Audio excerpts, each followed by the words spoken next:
आज मैं आप लोगों के साथ इम्यून बूस्टर लड्डू की रेसिपी शेयर करूंगी, जिसे हम काढ़ा लड्डू भी कह सकते हैं, क्योंकि काढ़ा बनाने में जो हम खड़े मसाले का यूज़ करते हैं उसी को मैंने इस लड्डू में यूज़ किया है। और ये लड्डू जो है इसे बिना घी के, बिना चीनी के और बिना गुड़ के बनाया है। घी का मैंने 1 चम्मच का इस्तेमाल किया है। अगर आप चाहें तो उसे स्किप भी कर सकते हैं, तो घी भी यूज़ नहीं करना होता है। तो चलिए रेसिपी स्टार्ट करते हैं। तो इसके लिए मैंने 2 बड़े इलायची लिए हैं, 5 मैंने छोटे इलायची लिए हैं, 5 मैंने लौंग लिए हैं और 1 बड़ा चम्मच मैंने काली मिर्च ली है, 4 मैंने दालचीनी के टुकड़े लिए हैं। और ये मेरा देसी हल्दी है, गाँव का हल्दी, मेरे गांव से एक आता है हल्दी, तो ये मेरा देसी हल्दी है। और उसके बाद 2 बड़े चम्मच जो है मैंने सूंठ पाउडर लिया है। अब जो है मैंने ये 1 कटोरी मैंने नारियल का बुरादा लिया है। उसके बाद वाइट वाला जो तिल आता है, वाइट वाला तिल और पोस्तक दाना, इन दोनों को 50 ग्राम के राउंड में पोस्तक दाना, इन दोनों को मैंने हल्का सा रोस्ट कर लिया। वो भी बिल्कुल भी मैंने किसी में घी नहीं डाला है। अब आ जाते हैं खड़े मसाले पे। खड़े मसाले को भी हम लोग जो है हल्का रोस्ट कर लेंगे। फिर ड्राई फ्रूट्स में मैंने काजू और बादाम, इन दोनों को हल्का रोस्ट कर लिया खाली कढ़ाई में, फिर बोलूँगी बिना घी के।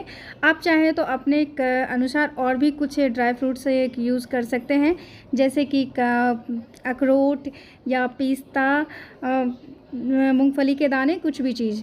तो ये सारा कुछ आप लोग अपने मन से ऐड कर सकते हैं। अब आ जाते हैं खजूर पे। खजूर का जो है पहले ही मैंने बीज निकाल करके इसको गर्म पानी में 5 से 7 मिनट के लिए फूलने के लिए छोड़ दिया था। वो वाला वीडियो मेरे से स्किप हो गया है, बट मैंने ऐसे ही किया था, मैंने आपको बता दिया। अब आ जाते हैं, जब जो हमने सारे ड्राई फ्रूट्स को रोस्ट किए हैं उसको जो है एक एक करके ग्राइंड कर लेंगे। और ये जो ड्राई फ्रूट्स हैं, काजू बादाम, इसको हम लोग हल्का दरदरा ही पीसेंगे। किशमिश, उसका पेस्ट बना लेंगे। फिर हमने वाइट वाला तिल, पोस्तक दाना और जो हमारे खड़े मसाले थे उनको मैंने बहुत अच्छे से पीस लिया। और क्योंकि इसमें नमी होती है तिल में, इसीलिए जो है ये गीले हो जाते हैं थोड़े से। तो देखिए ये थोड़े गीले हो गए। ये ड्राई फ्रूट्स जो मैंने बोला दरदरा थोड़ा सा मैं इसको पीसूँगी, तो थोड़ा दरदरा करके मैंने इसको पीसा है। अब जो है ये किशमिश का हो गया पेस्ट। किशमिश भी थोड़ा सा चलाओ, ये बिल्कुल पेस्ट जैसा हो जाता है, गीला होता है ये भी। अब आ जाते हैं हम लोग खजूर पे। खजूर को जो है उसी पानी के साथ हमें पीस लेना है, पानी से छानना नहीं है, पानी के साथ ही हमें जो है खजूर को पीस लेना है। तो खजूर को भी हमने पीस लिया। तो बस सारा कुछ हमारा जो है वो पीस करके रेडी है। अब चलिए बनाते हैं इसको। कढ़ाई गर्म कर लिया। कढ़ाई में हमने 1 चम्मच सिर्फ घी डाला है। इसको हम लोग चाहें या आप लोग चाहें तो इसको स्किप भी कर सकते हैं। उसके बाद इसमें जो है मैंने सूंठ पाउडर और हल्दी पाउडर दोनों को डाल दिया और थोड़ी देर भून लिया, ताकि इसमें जो कच्चापन है वो ना रहे, अच्छे से ये भून जाए। जब ये थोड़ा सा लाल हो जाए, 1 से 2 मिनट भूनने के बाद इसमें हम लोग जो है खजूर का पेस्ट जो हमने बनाया है वो डाल देंगे। बस सबको अच्छे से मिला लेना है। जब ये मिल जाए थोड़ा सा, तो बस उसके बाद जो हमने जिस जार में इसको पीसा था खजूर को, उसको भी धो करके उसका पानी जो हम इसमें डाल देंगे और इस पानी को भूनेंगे। पानी के साथ इसको चलाते हुए खजूर को और भूनेंगे जब तक कि थोड़ा सा लाल ना हो जाए, 5 से 7 मिनट। जब देखिए इसका कलर चेंज हो गया, थोड़ा लाल हो गया, फिर उसमें हम किशमिश का पेस्ट और ये वाइट वाले तिल, पोस्तक दाना और जो हमारे खड़े मसाले थे उसका पेस्ट डाल देंगे। और ये जो है जो हमारा नारियल का बुरादा था उसको डाल देंगे।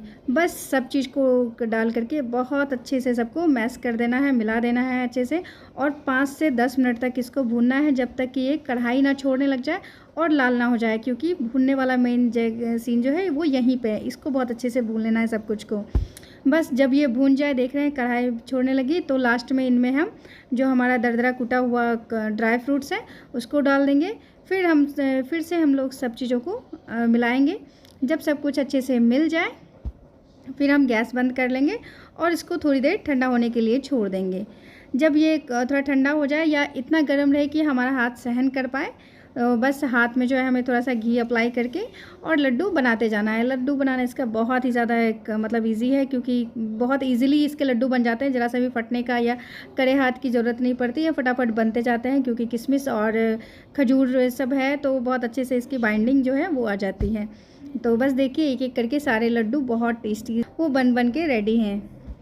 और ये मतलब जिनको सर्दी खांसी जुकाम, जिसका इम्यून सिस्टम ख़राब है थोड़ा सा, उसके लिए तो ये बहुत ही ज़्यादा फ़ायदेमंद है। इसको 2 लड्डू खा करके और 1 गिलास गर्म दूध पी ले, तो मतलब इम्यून सिस्टम से लेकर के उनको ताकत सब कुछ बहुत अच्छी आएगी। और क्योंकि इसमें मैंने घी और चीनी का यूज़ नहीं किया है, तो ये ब्लड प्रेशर वालों के लिए और शुगर वालों के लिए भी यूज़फुल है, वो लोग भी इसको खा सकते हैं। और मेरे घर में तो मेरे बच्चों ने बहुत खाया, तो इसका मतलब है कि बच्चे से लेकर के बूढ़े तक इस लड्डू को खा सकते हैं और बहुत ही ज़्यादा फ़ायदेमंद है। आपने सामग्री देखी, उसी से पता चल गया होगा। तो आशा करती हूँ आप लोग को वीडियो अच्छा लगा होगा। अच्छा लगेगा तो लाइक, शेयर एंड सब्सक्राइब करना बिल्कुल मत भूलिएगा। मिलते हैं हम लोग नेक्स्ट वीडियो में, तब तक के लिए बाय, थैंक यू।